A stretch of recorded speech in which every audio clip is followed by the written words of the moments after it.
Ssaabasajja Kabaka waali embeera yetewoomya ddigobe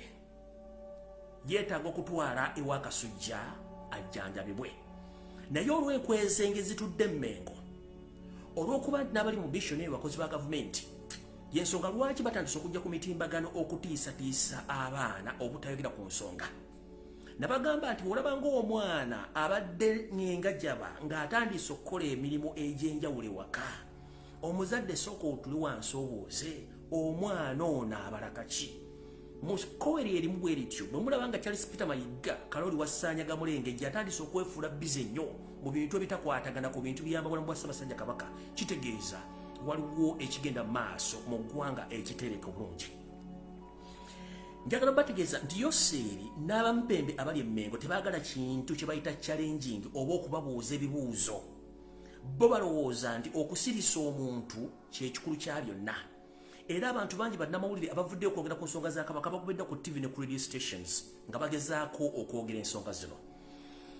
Kiri mu ssemateeka wa Uganda buli muntu yenna okuvaayo busimbaalaala obw'emmuli bulimu kuvaayo busimbaalaala oba kuvaayo busimbaalaala ng'ekitoogo kubanga obw'emmuli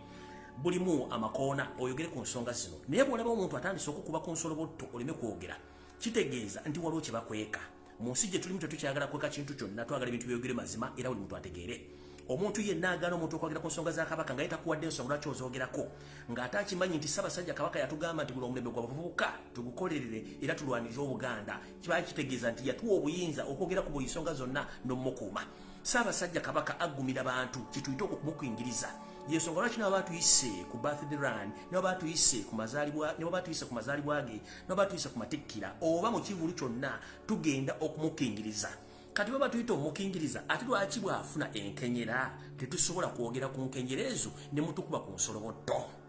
kati bannyabo ne basse mwena bali ku media tebayo omuntu n'omu akulimba akutiisatiisa ng'ogenda kwogera ku nsonga ezikwata ku Kabaka kubanga ebintu bino byonna biteeketeeke baagala kutandika tuudisa kuteekateeka abantu bonna musirike Ssaabasajja Kabaka agenda okuseerera kyetutayagala nga tewali muntu yenna asobola kwogera ng'amaze obatiisatiisa ekitasoboka omuntu yenna addamu okutiisatiisa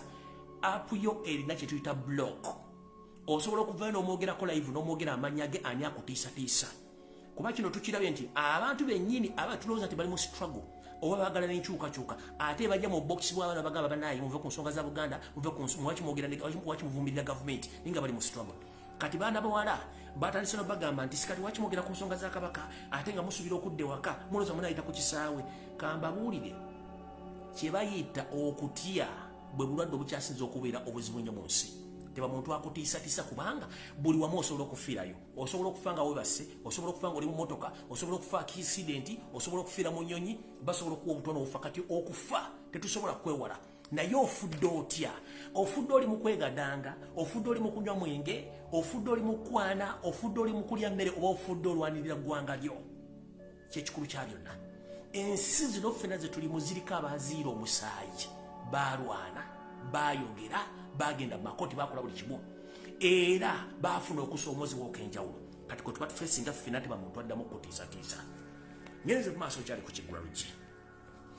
gwe ngoyagala okukakasa nti abantu bano balina ekigendero ekikusike ku Sande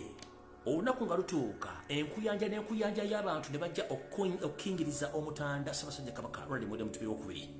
munnange ebintu byonna ebisigadde mwabirabye nga bwe nabyogeddeko nenjagala kwebuuza abakungu abiyita ab'Emmengo kiki ekitandise okwetooza Ssaabasajja Kabaka abantu abatamukkiriza na kamera mutuukako era kuva ddi Ssaabasajja Kabaka nga waliwo amwongerera Kabaka si muzimu Kabaka si lubaale Kabaka yeeyogerera ensonga zindagenda kulinnya ku mutwe gwa muntu akamanyiiro akasumagiza yalira Mayiga lekerawo akamanyiiro katugenze kulera okukomba essowaani tugenze maaso Yoseeri tibaabula otabasira mutano wakale kyenzera mbezezire ne Charles Peter Mayiga Wassaanyaga Mulengejja n'abaye abali Mmengo njagala babuuza ebibuuzo bino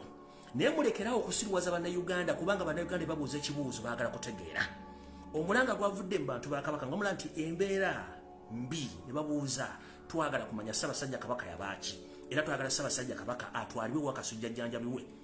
njala kugamba mwana wa kitange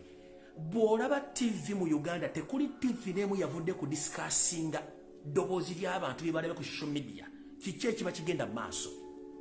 essaawa zino ku TV ne radio station bali mu kwogera ku video za musajja oli omusegu ayina ensimbi sime musajja mugagga bali mu kwogera kana akasajja akanyalwanda akalazo obuntu bwako bali mu kwogera kali akawala simanya akakoze katya bali mu kwogera ku nsonga ezitagatta nenge ensonga z'omuntu asobola okubina nayogera ekigambo nti bannayuganda bane mukakane baganye zitunda kikutaaluddawa nti media yonna mu Uganda Museveni yagisasula obutogera ku nsonga za Ssaabasajja Kabaka wadozidiscussingako ngenda basomera ebintu bino wammanga tukimanyi bulungi nnyo nti Yoseri tibahabula otabasene ontandowalakale bw'oba natta omuntu asooka kwetoloola n'amala okufunza lw'omu n'akuteekawo eriyo abasajja n'abakazi abaabulwa empeka emera wadde otugezi otumu batambula babuuse babuŋŋeese ŋŋambo nti bannange mwaboogera ku nsonga za Kabaka n'obulwadde bwa Kabaka muli balangira muli bambejja muli basaava n'owuliriza ekibuuzo munnange n'omuntu ne bukuluma munnange abo bonna bakozi ba gavumenti tebamalira budde njala kubuuza ekibuuzo kimu Yoseri bw'abanga anatta omuntu asooka ku intimidating family na public ngenda bba byokulabirako oli bw'ava n'agamba nti mwogera ku nsonga za Kabaka Kabaka alina abaana nga teboogera tukimanyi lunye nti n'okutta Sir Edward Muteesa basooka ku intimidating family tukimanyi okutta abantu bonna badde baze bafa basooka ku intimidating family kati Ssaabasajja Kabaka mu mbeera gy'alimu bw'obanga towulirangayo mu mbejja yenna ayogera mulangira yenna ayogera nga ne bwe tuyita n'Abagereka naye tasobola kwogera kitegeeza ki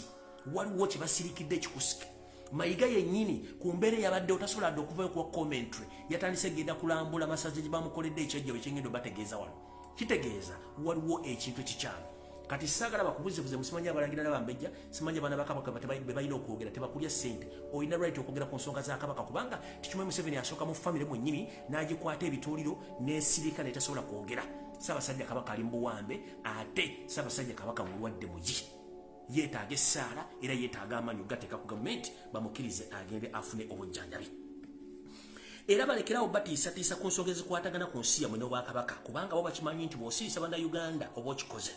njagala bba obyokulabirako bino byonna wansi ku bantu ababazze bafa mu ngeri etategerekeka famire zaabwe zikomekkerezedda zitya era zaali zivuddeyo kwogera ki ntandise tugenze ow'omulongo Jero Kasirye eggwanga bwe yafa famire bagisalako yonna ne bagana buli muntu okwogera ekigambo n'ekimu n'okutuusa kati teri yavaayo kuleka kigambo kyalaga nti Kasirye eggwanga yafa kintu kino ne mu ntaana ffe tukimanyi taliimu teri famire yakkirizibwa kwogera ku kintu ekyo tugenze ku mugenzi Sheikh Nuhu Muzata batte yenfa yemu basooka mu famire yonna bagizingako tugenze ku mugenzi Yakobo Olanya bya recently wano kimwakiraba tugenze ku late Archbishop Kizito Lwanga basooka ne badisorganizinga famire ne bajuwa omusimbi omupande omukadde abenkana mu bagati tujja ziya twetaaga kumanya nti Archbishop yafudde ki tugenze ku mugenzi Anas Kalisa famire bagizingako ne bagaana okwogera ekintu nekimu tugenze ku mugenzi Nobo Mayombe bakola ekintu kikimu tugenze ku mugenzi tugenze ku saba Archbishop w'Abaorthodox Yona Rwanda bakola ekintu kyekimu tugenze ku mugenzi Nyakayirimba bakola ekintu kyekimu tugenze ku mugenzi Serena Nabanda awali akavuyo kulira okukomba essowaani tugenze ku mugenzi James Kazini wepo ne father recorder eyakafa recently bw'owulira ebigambo bino kikuza luddawa kati omuntu yenna akugaana okwogera ku nsonga za Ssaabasajja Kabaka n'obulamu bwe kitegeeza nti oyo ali mu nteekateeka eri eteekateeka bannayuganda n'obbagaana okwogera ku nsonga ezo